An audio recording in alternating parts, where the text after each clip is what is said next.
Welcome back out to Patman Garage. We are working on modifying the parking brake cables to facilitate use of the JFab JFab conversion with the Mustang calipers on the F-150 in the rear. And there's, at the time of this video, there's no kit available to do this, so we're going to figure this out ourselves and make this work. Stay tuned. Here we go.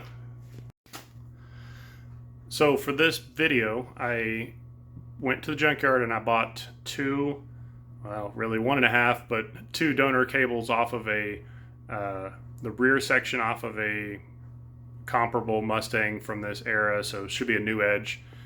Could be a SN95 as well. I believe they use the same calipers. But anyways, you need two donor cables, and we're going to chop them up and make them work with the F-150 version. All right, here is the supposed game plan I'm working on right now for the parking brake cables.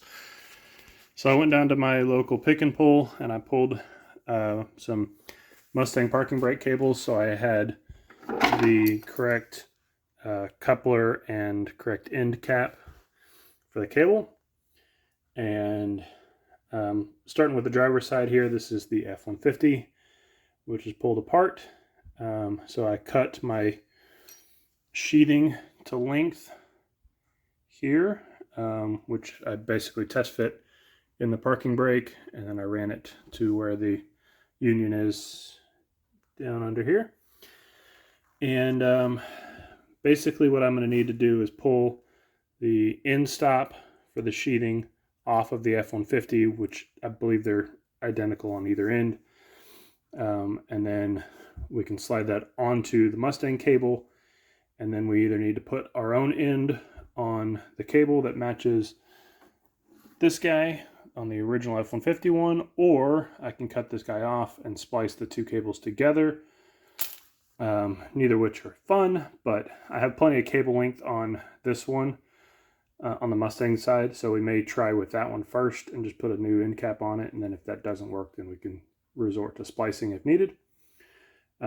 So I'm gonna have to cut the F-150 cable off so I can get that end splice off, and then we go from there. So as you can see, I've got the Mustang cable installed, and it now has the F-150 end cap on it, or cable stop, or sheathing stop I should say, and then this guy we'll have to get cut to length, and then we can add the ball, which will then, add the ball, and then we can put it on the stopper here, and that should give us this pull. Now the driver's side, the passenger side is going to be a lot more complicated because the cable is significantly longer, so I won't be able to use the Mustang donors. That being said, it may actually hold decently with just the passenger, or just the driver's side. I don't know. We'll have to find out how well it holds with only one parking brake. Certainly is better than nothing. But I'm going to look at doing some universal cables for the long side, the passenger side, because it's my estimations was 9 feet long. So we'll need to find a universal cable that's at least 9 feet long that we can then cut, modify, splice, whatever. So it's a starting point, and I'll keep y'all updated when I know more. All right, so here's what I came up with. So we can run the Mustang cable on this side, and you actually could use your factory cable if you wanted to. You just need to change the end of it to run a Mustang end. So kind of one and the same, but where this union T off is, or Y off, whatever you want to call it, I'm going to move this back a little bit because I need to add some length of cable on the passenger side. So I'll explain how I'm going to do that here in a second. But what we need to do here is get in where this splice is and pull this apart, and then we'll add some length of cable to it there. So that's gonna be my first focus, and then we'll jump on to modifying the passenger side. So I bought these from Amazon. These are the round end stops, and then these are the oval, well, not oval shaped, but the hourglass shaped double sleeves. This was a box of 25, and I think this was a box of 20 or a bag of 20. I don't remember, but there's no cheap way to buy just one or two of them. This is the smallest quantities I could find that were available. So that's what you're after when we're building these cables out, and let's jump into it. So first things first, I need to cut off this guy here. So we're going to cut into the cable itself. I could do this basically one-handed here. Let's see.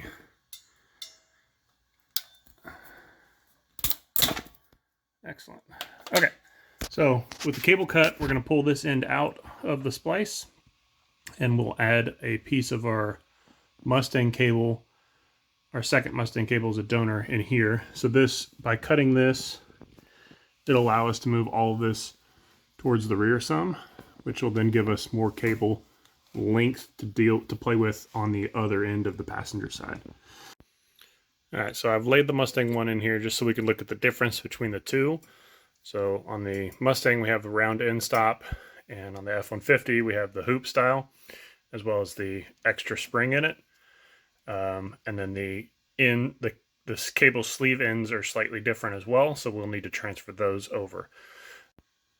So the reason we're modifying the passenger cable and we are not replacing the passenger cable is I cannot find any aftermarket solutions that are long enough. So for my truck, the approximate measurement was about 9 feet of cable from passenger wheel to where that Y splice is. And the longest cables I could find are 8 feet. So this is my workaround to get that to be able to connect. And at least that's what I think is going to happen. So we'll try it out and see how this goes. All right, so for starters, we're going to have to slide the spring out of the way, and then we'll cut the end of the F-150 cable off as close to the end as we can, so that way whenever we're not losing more cable than we need to, since we're short on cable length. So we're going to cut this and put a new, I'm going to get this cut and then I'll show you the next steps. Okay, so I got my end of my cable cut off, I got my spring slid off, and then I got my sleeve stop pulled off. And now this is a slight twist to it as you pull it off. It's not really threaded, but I guess it kind of sort of looks like it a little bit. So that's as far as we need to tear into this guy. So we need to cut off this end of the Mustang cable so we can get our sleeve end of the donor cable off. Now this is where I'm gonna be, I can either cut this one short and then pull on the other end, and which will probably be the easier way to do this. So we're gonna make our cut here, and then we'll get our end stop off. Now this one has the Mustang one has a slight crimp to it on the cable sleeve, so I end up having to put it in a vise to hold the cable so I could twist it with some pliers to pull it off. But it looks like that'll work. We'll get this transferred onto the F-150 cable, and then we'll be putting our actual cable end stop on it.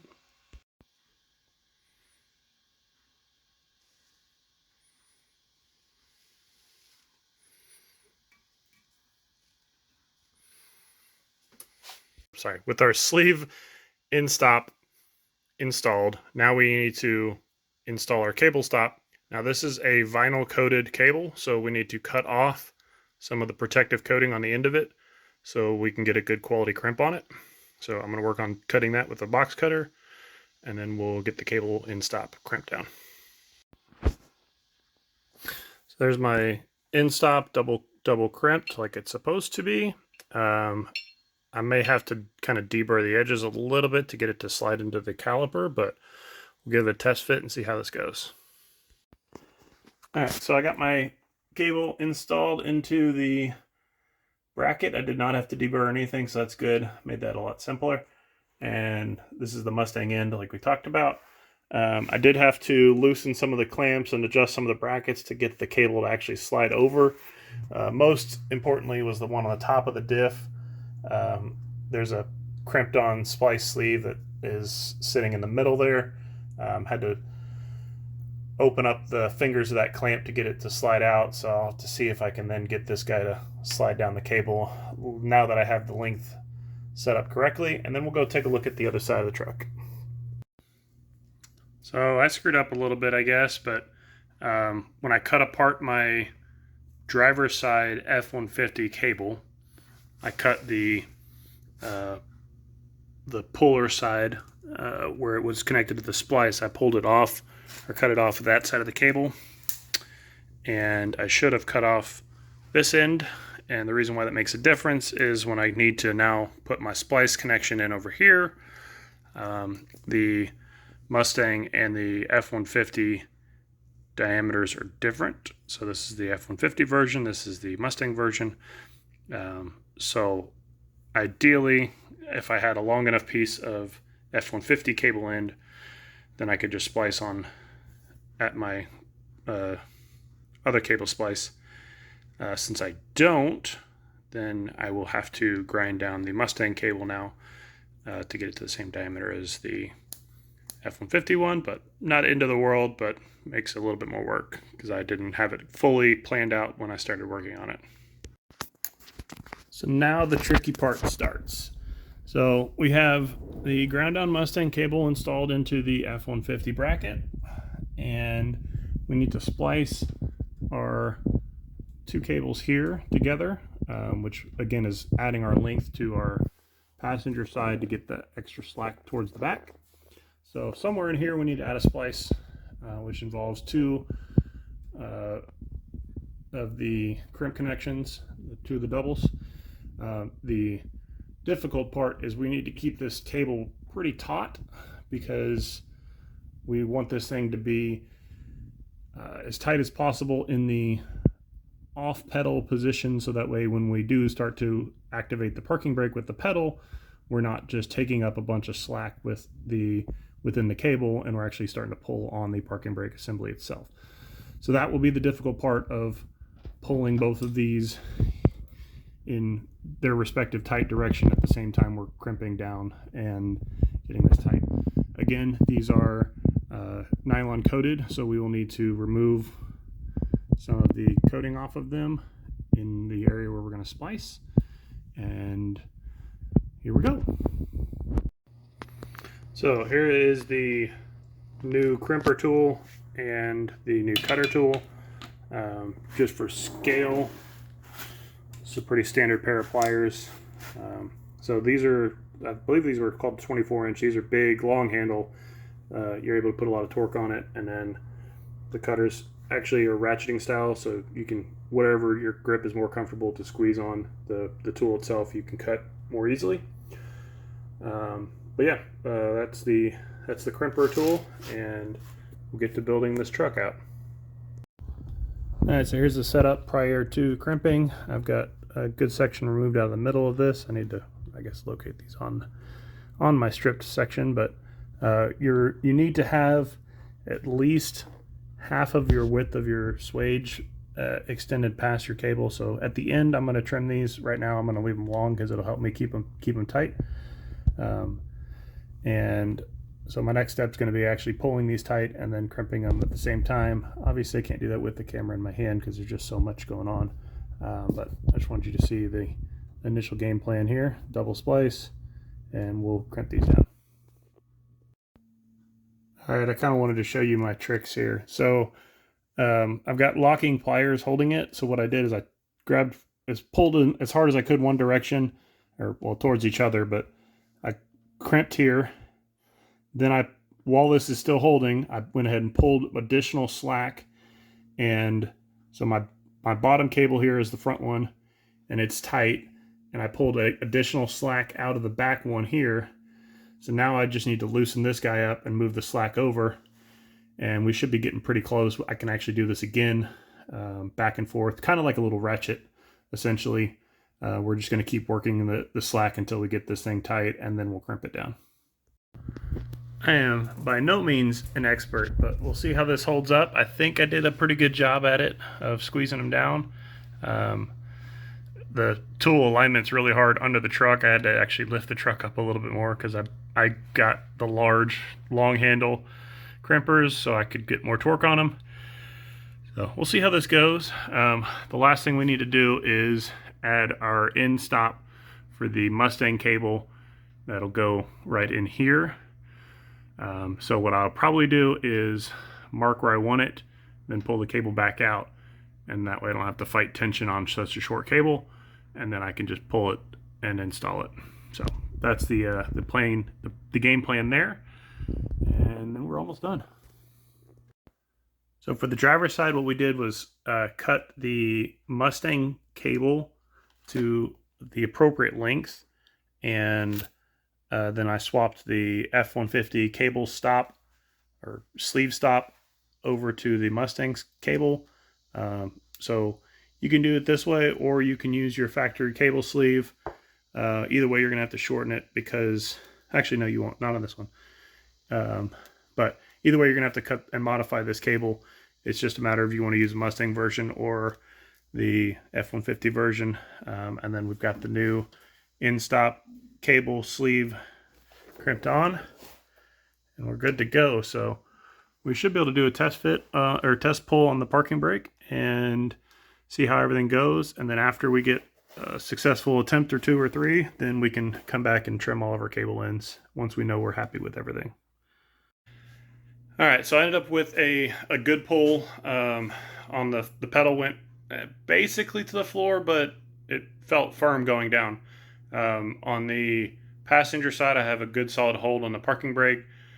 Driver's side, not so much, but I haven't bled the brakes yet, so I don't know that the pads are properly spaced with the rotor like they're supposed to be. So we're going to go ahead and bleed the brakes since we swapped calipers and all that good stuff. Bleed the brakes out and then go from there and see how the parking brake feels after that. Well, I'm super excited. I got the brakes bled and everything is feeling nice and firm, and I got a good hold on the parking brake, so we're going to call this one a success. We can trim the cables down and go out and enjoy the truck with some weight savings. I'll catch you in the next one.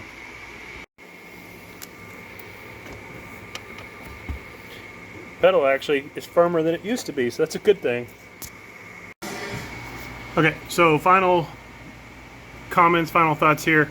I ended up putting some heat shrink around the cable end that was cut because it had kind of some frayed ends on it. Figured that might help prevent dirt and stuff getting in there and rusting the cable since it is originally a coated cable. So like I said, we moved that splice block back a little bit, but everything is good there. I put heat shrink on the cable and I intended to cut at the end of the heat shrink, and then I decided that really wasn't hurting anything to have extra cable length, and just in case something goofy happens with my splices, I am going to need the extra cable to pull down and pull tight on, so I just zip tied them tight where they weren't hanging out of the way. So that's the gist of it there. No biggie, but I kind of wanted to show you all the finished product on that end too.